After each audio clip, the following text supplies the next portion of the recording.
दोस्तों, स्वागत है आपका बीजी नेट क्लासेस में। मैं अजय बंसल और हमने इंटरनेशनल बिजनेस की यूनिट स्टार्ट की थी, जिसमें आज आपका टॉपिक रहेगा अंकटाड। लास्ट क्लास में आपने WTO किया था और आज आपका टॉपिक रहने वाला है UNCTAD, United nation conference on trade and development 1964। ये एक ऐसी ट्रीटी या एक ऐसा एग्रीमेंट था जिसमें डेवलपमेंट करने के लिए, ट्रेड को बढ़ाने के लिए कॉन्फ्रेंस की गई कुछ कंट्रीज के बीच में, जो इसकी मेंबरशिप किए गया या एग्रीमेंट किया गया, जिससे क्या होगा, डेवलपमेंट होगा कंट्रीज का या फिर ट्रेड में इंप्रूवमेंट आएगी, जो बैरियर्स है वो कम होंगे या उससे रिलेटेड पॉलिसीज बनाई जाएंगी।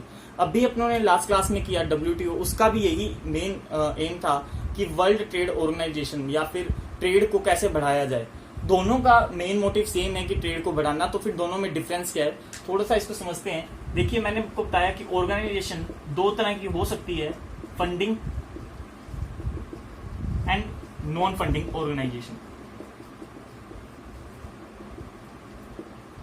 फंडिंग ऑर्गेनाइजेशन में आपने IMF पढ़ा एंड वर्ल्ड बैंक पढ़ा, इनके बारे में हमने स्टडी डीपली कर ली है पहले। नॉन फंडिंग के अंदर आपने लास्ट क्लास में WTO वर्ल्ड ट्रेड ऑर्गेनाइजेशन पढ़ा एंड आज की क्लास में आप अंकटाड पढ़ रहे हो। अंकटाड, तो मेन डिफरेंस क्या है वर्ल्ड ट्रेड ऑर्गेनाइजेशन और अंकटाड में, क्या डिफरेंस है? देखिए, जो WTO है वो सिर्फ डेवलप्ड कंट्री के लिए,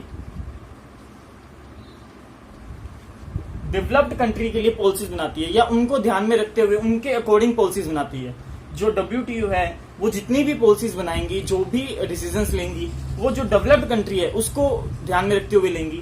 और जो अंकटाड है वो जितनी भी पॉलिसीज बना रहे हैं वो सभी के सभी लेस डेवलप्ड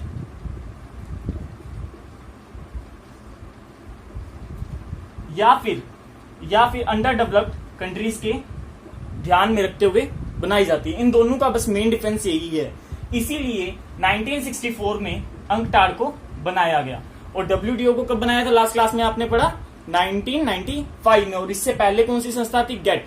तो सबसे पहले गेट बना, देखिए गेट बना, वो बना था 1947 में। इसके अंदर जो WTO, बाद में इसको चेंज कर दिया 1995 में WTO। तो इन दोनों का मेन मिशन क्या था या मेन एम क्या था? डेवलप्ड कंट्री के लिए या डेवलप्ड कंट्री को ध्यान में रखते हुए पॉलिसीज को बनाना। तो इससे क्या हो रहा था, जो लेस डेवलप्ड थी या अंडर डेवलप्ड कंट्री थी, जो डेवलप नहीं हुई है अभी कंट्री, तो उसके पॉलिसीज पे ध्यान नहीं दिया गया था, वो कमजोर थी पॉलिसीज। तो उसको ध्यान में रखते हुए एक नई पॉलिसी बनाई है, एक नया एग्रीमेंट हुआ जिसको बोला गया UNCTAD, United nation conference on trade and development 1964। अब याद रहेगा आपको, समझ में आ गया? अच्छा, इसका हेडक्वार्टर कहाँ है? जिनेवा, स्विट्जरलैंड में। देखिए, गेट का भी हेडक्वार्टर जिनेवा में, WTO का भी जिनेवा में, और आपके पास अंकटाड का भी कहाँ है? जिनेवा के अंदर है। तीनों का हेडक्वार्टर सेम जगह ही है।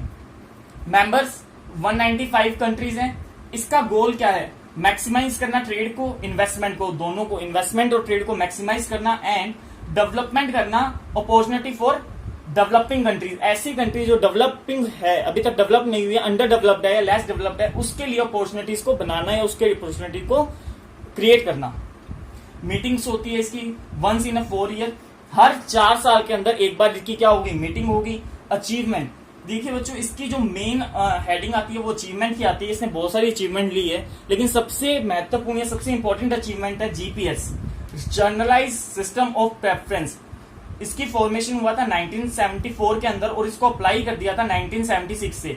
1976 से GPS सिस्टम चालू है, काम कर रहा है। इसका मतलब क्या है? इसका मतलब है जी, जो अंडर डेवलप्ड नेशन है, ऐसे जो कंट्रीज है जो कभी डेवलप नहीं हुई है, अगर वो कोई एक्सपोर्ट या इंपोर्ट करती है डेवलप्ड कंट्री से, ऐसी कंट्री से जो बहुत ज्यादा डेवलप्ड है, बहुत ज्यादा विकसित हो चुकी है, तो उससे कोई भी किसी भी तरह का टैक्स वसूल नहीं किया जाएगा, ड्यूटी वसूल नहीं की जाएगी या कोई बैरियर उसके लिए नहीं होगा। मतलब पूरा फ्री फ्लो ट्रेड होगा। अगर अंडर डेवलप्ड कंट्री एक्सपोर्ट या इंपोर्ट करती है डेवलप्ड नेशन को, तो फिर उनसे किसी भी तरह का कोई टैक्स चार्ज नहीं किया जाएगा या ड्यूटी चार्ज नहीं की जाएगी। ये आपका अंकटाड का मेन अचीवमेंट मानी जाती है, जिसको बोलते हैं GPS। और इसका ईयर क्या था? 1976। इफेक्ट होने का ईयर क्या था? 1976 और बनने का 1974। 2 साल के अंदर ये इफेक्ट में आ गई थी। Generalise system of preference, question बहुत बार पूछा गया है नेट के अंदर कि जनरलाइज सिस्टम ऑफ प्रेफरेंस की फुल फॉर्म क्या है? GPS की full form generalise system of preference, या फिर इसका मतलब क्या है कि अंडर डेवलप्ड नेशन, अगर कोई एक्सपोर्ट या इंपोर्ट करती है डेवलप्ड नेशन को।